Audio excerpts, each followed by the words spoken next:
people in Kenya, people cross oceans to go see them. These people are tall, they jump high, they wear red, and they kill lions. You might be wondering, who are these people?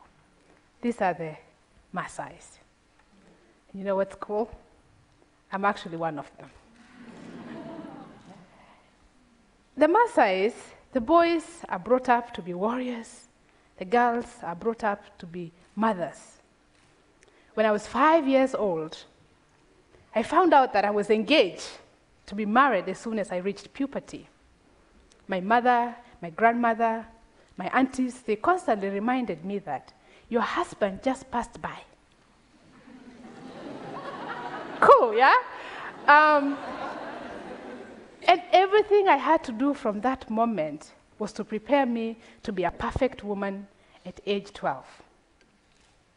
My day started at 5 in the morning, milking the cows, sweeping the house, cooking for my siblings, collecting water, firewood. I did everything that I needed to do to become a perfect wife. I went to school, not because the Maasai women or girls were going to school. It's because my mother was denied an education. And she constantly reminded me and my siblings that she never wanted us to live the life she was living. Why did she say that? My father worked as a policeman in the city. He came home once a year. We didn't see him for sometimes even 2 years. And whenever he came home, it was a different case. My mother worked hard in the farm to grow crops so that we can eat. She reared the cows and the goats so that she can care for us. But when my father came, he would sell the cows, he would sell the products we had, and he went and drank with his friends in the bars. Because my mother was a woman, she was not allowed to own any property. And by default, everything in my family, anyway, belonged to my father. So he had the right. And if my mother ever questioned him, she beat her, abused her, and really, it was difficult. When I went to school, I had a dream. I wanted to become a teacher. Teachers looked nice. They wear nice dresses, high-heel shoes. I found out later that they're uncomfortable, but I admired it. But most of all, the teacher was just writing in the board, not hard work, that's what I thought, compared to what I was doing in the farm. So I wanted to become a teacher. I worked hard in school. But when I was in 8th grade, it was a determining factor. In our tradition, there's a ceremony that girls have to undergo to become women, and it's a rite of passage to womanhood. And then I was just finishing my 8th grade, and that was a transition for me to go to high school. This was the crossroad. Once I go through this tradition, I was going to become a wife. Well, my dream of becoming a teacher will not come to pass. So I had to come up with a plan to figure these things out. I talked to my father. I did something that most girls have never done. I told my father, I will only go through this ceremony if you let me go back to school. The reason why, if I ran away, my father will have a stigma. People will be calling him the father of that girl who didn't go through the ceremony. It was a shameful thing for him to carry the rest of his life. So he figured out, well, he said, okay, you'll go to school after the ceremony. I did. The ceremony happened. It's a whole week long of excitements. It's a ceremony. People are enjoying. And the day before the actual ceremony happens, we were dancing, having excitement, and through all the night, we did not sleep. The actual day came, and we walked out of the house that we were dancing. As we danced and danced, we walked out to the courtyard, and there were a bunch of people waiting. They were all in a circle. And as we danced and danced, and we approached this circle of women, men, women, children, everybody was there. There was a woman sitting in the middle of it. And this woman was waiting to hold us. I was the first. They were my sisters and a couple of other girls. And as I approached her, she looked at me, and I sat down. And I sat down, and I opened my legs. As I opened my leg, another woman came, and this woman was carrying a knife. And as she carried the knife, she walked toward me, and she held the clitoris, and she cut it off. As you can imagine, I bled. After bleeding for a while, I fainted thereafter. It's something that so many girls, I'm lucky I never died, but many die. It's practice, it's no anesthesia, it's a rusty old knife, and it was difficult. I was lucky because, one, also, my mom did something that most women don't do. 3 days later, after everybody has left the home, my mom went and brought a nurse. We were taken care of. 3 weeks later, I was healed, and I was back in high school. I was so determined to be a teacher now, so that I can make a difference in my family. Well, while I was in high school, something happened. I met a young gentleman from our village who had been to the University of Oregon. This man was wearing white t-shirt, jeans, camera, white sneakers. And I'm talking about white sneakers. There's something about clothes, I think, and shoes. And I'm talking about sneakers, and this is in a village that doesn't even have paved roads. It was quite attractive. I told him, well, I want to go to where you are, because this man looked very happy. And I admired that. And he told me, well, what do you mean you want to go? Don't you have a husband waiting for you? And I told him, don't worry about that part. Just tell me how to get there. This gentleman, he helped me. While I was in high school also, my dad was sick. He got stroke, and he was really, really sick. So he really couldn't tell me what to do next. But the problem is, my father is not the only father I have. Everybody who is my dad's age, male in the community, is my father by default. My uncles, all of them, and they dictate what my future is. So the news came, I applied to school, and I was accepted to Randolph-Macon Women's College in Lynchburg, Virginia. And I couldn't come without the support of the village, because I needed to raise money to buy the air ticket. I got a scholarship, but I needed to get myself here. But I needed the support of the village. And here again, when the men had and the people had that a woman had gotten us an opportunity to go to school, they said, what a lost opportunity. This should have been given to a boy. We can't do this. So I went back, and I had to go back to the tradition. There's a belief among our people that morning brings good news. So I had to come up with something to do with the morning, because there's good news in the morning.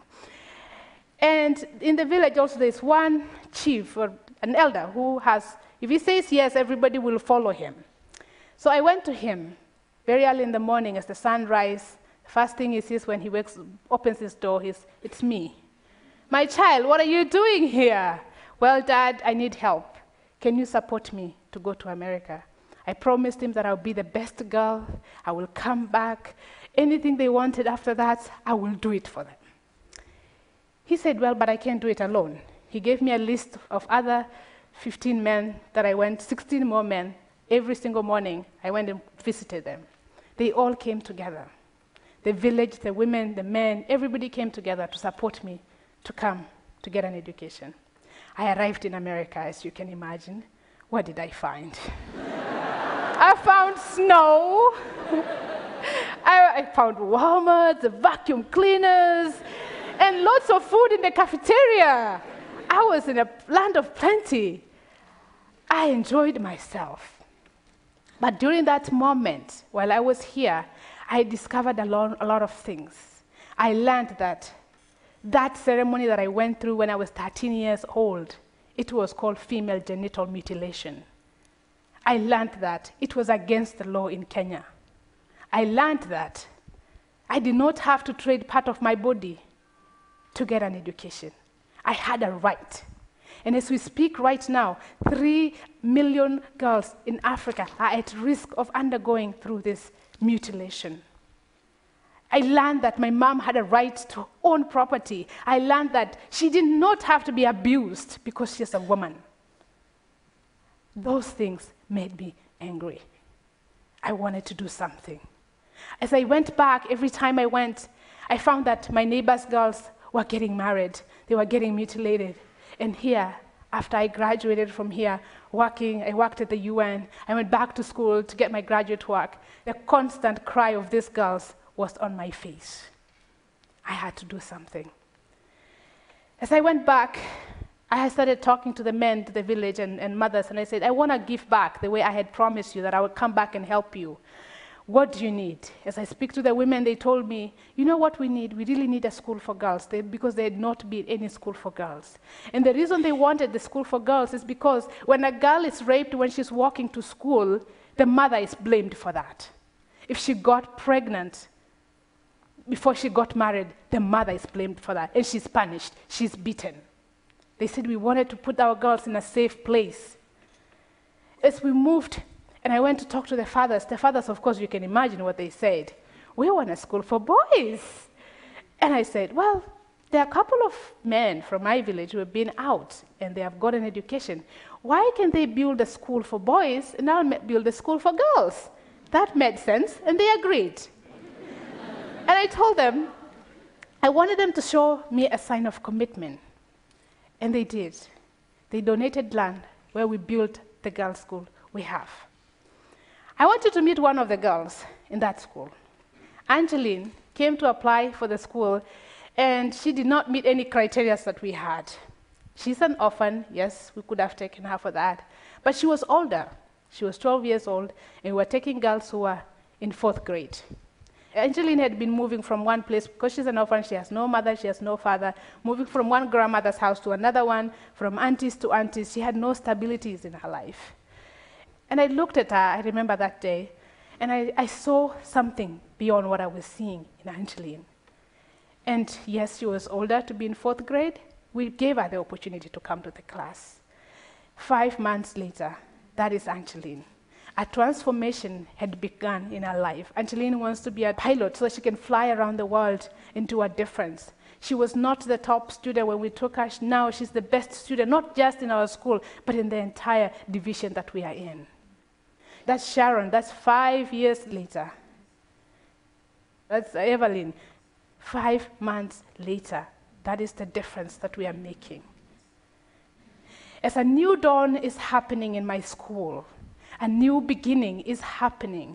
As we speak right now, 125 girls will never be mutilated. 125 girls will not be married when they are 12 years old. 125 girls are creating and achieving their dreams. This is the thing that we are doing, giving them opportunities so that they can rise. As we speak right now, women are not being beaten because of the revolutions we've started in our community.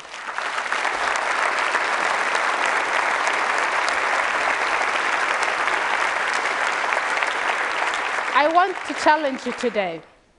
You're listening to me because you are here very optimistic. You are somebody who is so passionate. You are somebody who wants to see a better world. You are somebody who wants to see the war end, no poverty. You are somebody who wants to make a difference. You are somebody who wants to make our tomorrow better. I want to challenge you today that you be the first, because people will follow you. Be the first, people will follow you. Be bold, stand up. Be fearless, be confident. Move out, because as you change your world, as you change your community, as we believe that we are impacting one girl, one family, one village, one country at a time. We are making a difference. So if you change your world, you're going to change your community, you're going to change your country, and think about that. If you do that and I do that, aren't we going to create a better future for our children, for our grandchildren, and we will live in a very peaceful world. Thank you very much.